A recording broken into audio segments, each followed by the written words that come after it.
stepped from open ground into the forest, and the noise of the world stayed behind me. No signs, no instructions, just space, just time. The trees didn't ask who I was or where I'd been. They stood there like they always had, like they always would. And somehow, that was the first lesson. I walk beneath a living canopy, light falling soft through leaf and limb.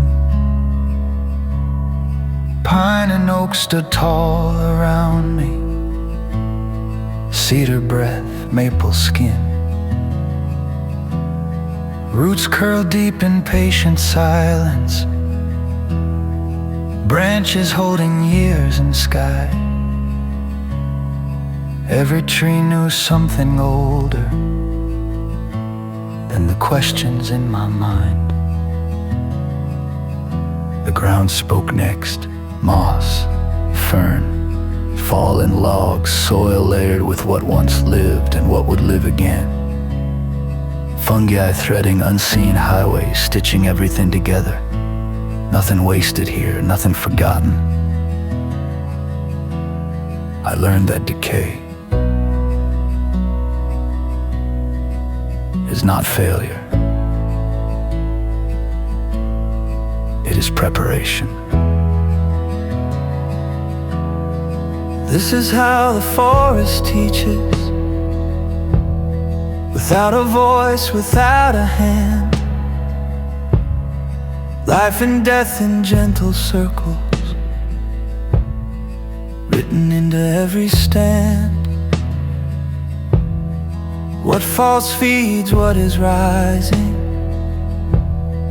what fades makes room for green. Every ending is a doorway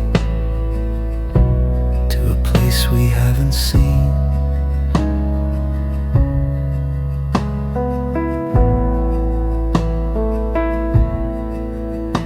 I followed a creek into a stream into a pond, and listened to water explain patience. Footprints cross the mud.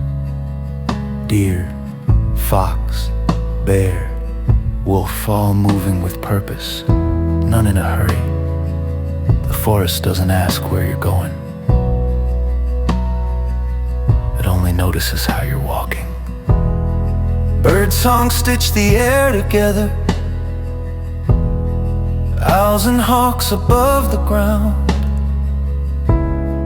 Fireflies wrote quiet sentences that only night could sound.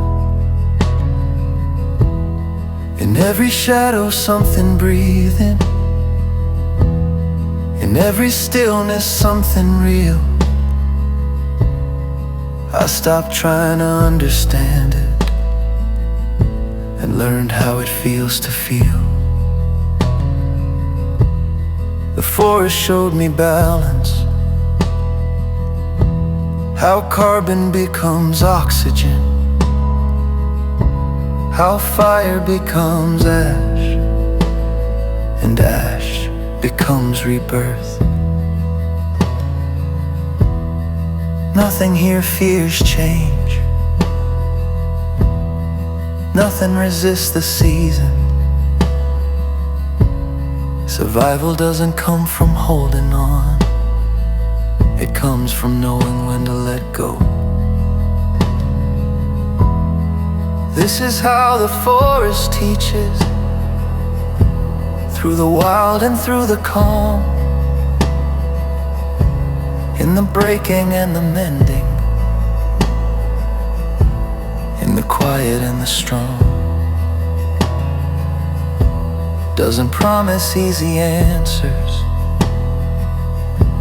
only truth you can't outrun. You don't conquer the wilderness, you remember you're part of one. At night under moonlight and stars,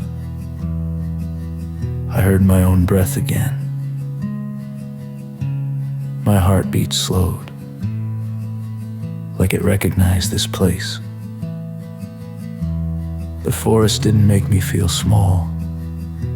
It made me feel connected, rooted, like I belonged to something that didn't need my approval to keep going. I left the forest carrying nothing but what it taught me how to keep patience in the way I listen, depth in how I sleep. Every path becomes a passage,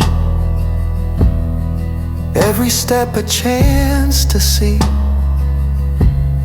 The forest doesn't live around us, it lives inside of me.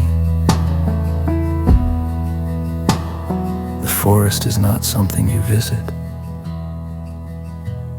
it is something you remember. And once you listen long enough,